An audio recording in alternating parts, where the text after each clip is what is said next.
Perkenalkan, nama saya Rotunisa dengan NIM 1915259 dari kelas BKI 6B.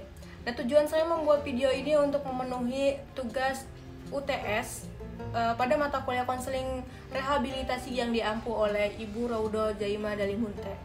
Nah, baik, materi yang saya ambil di sini tentang nabza. Nabza secara umum merupakan zat-zat kimia yang apabila dimasukkan ke dalam tubuh, baik secara oral, diminum, dihisap, dihirup, maupun disuntik, dapat mempengaruhi suasana hati, pikiran, perasaan, perilaku seseorang. Hal ini dapat menimbulkan gangguan keadaan sosial yang ditandai dengan indikasi negatif, dengan waktu pemakaian yang panjang dan pemakaian yang berlebihan. Nabza merupakan akronim dari narkotika, psikotropika, dan zat adiktif lainnya yang merupakan jenis obat-obatan yang dapat mempengaruhi gangguan kesehatan dan kejiwaan. Nah, jenis-jenis nabza menurut Undang-Undang Nomor 22 Tahun 1997 tentang narkotika.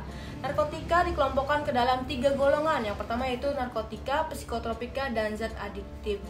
Narkotika, jika ditarik dari sejarah penggunaannya, sebenarnya merupakan salah satu jenis obat penghilang rasa sakit yang sudah dikenal sejak 50.000 tahun yang lalu. Nah, terbuat dari sari bunga opium yang ditemukan sekitar 2000 sebelum Masehi oleh bangsa Sumeria.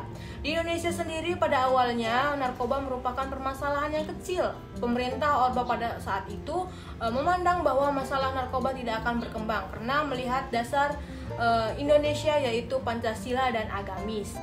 Pandangan pemerintah itu membuat pemerintah dan seluruh bangsa Indonesia menjadi lengah terhadap ancaman bahaya penyalahgunaan narkoba.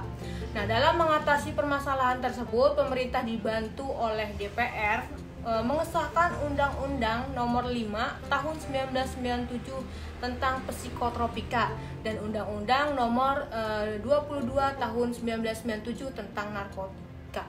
Berdasarkan undang-undang tersebut, pemerintah membentuk Badan Koordinasi Narkotika Nasional atau BKNN dengan keputusan Presiden nomor 116 tahun 1999. BKNN adalah Satuan Badan Koordinasi Penanggulangan Narkoba yang kemudian berubah nama menjadi Badan Narkotika Nasional atau BNN. Nah, aspek psikososial pecandu nabza ada dua, yaitu aspek individu. Nah, seorang pecandu nabza ditunjukkan sebagai kelompok berbeda pada aspek-aspek kepribadian, tingkah laku, sosial, dan penerimaan sosial. Yang kedua yaitu aspek lingkungan. Nah, kekuatan psikososial mendasari aktivitas sehari-hari, seperti halnya orang-orang yang mencoba menyeimbangkan antara kebutuhan, keinginan, harapan, sering menjadi konflik satu sama lain.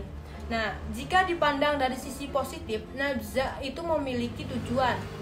Pada mulanya digunakan untuk membantu orang-orang yang sulit tidur dan merendahkan rasa sakit. Meskipun nabza ini merupakan barang atau obat-obatan yang terlarang, nabza memiliki kelebihan.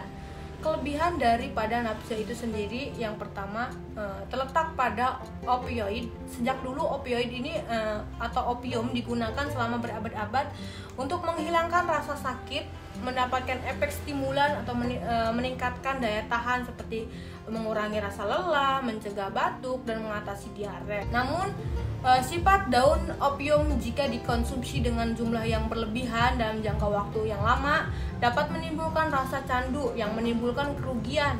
Adapun bahaya atau kerugian dari narkotika adalah menurunkan kesadaran yang dapat berujung pada kehilangan ingatan.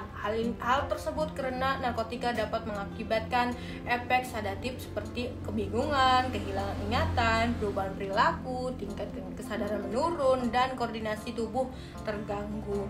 Nah, mungkin hanya itu yang dapat saya sampaikan. Mohon maaf bila dalam segi penyampaian ada kesalahan atau kekurangan. Sekali lagi mohon maaf dan terima kasih.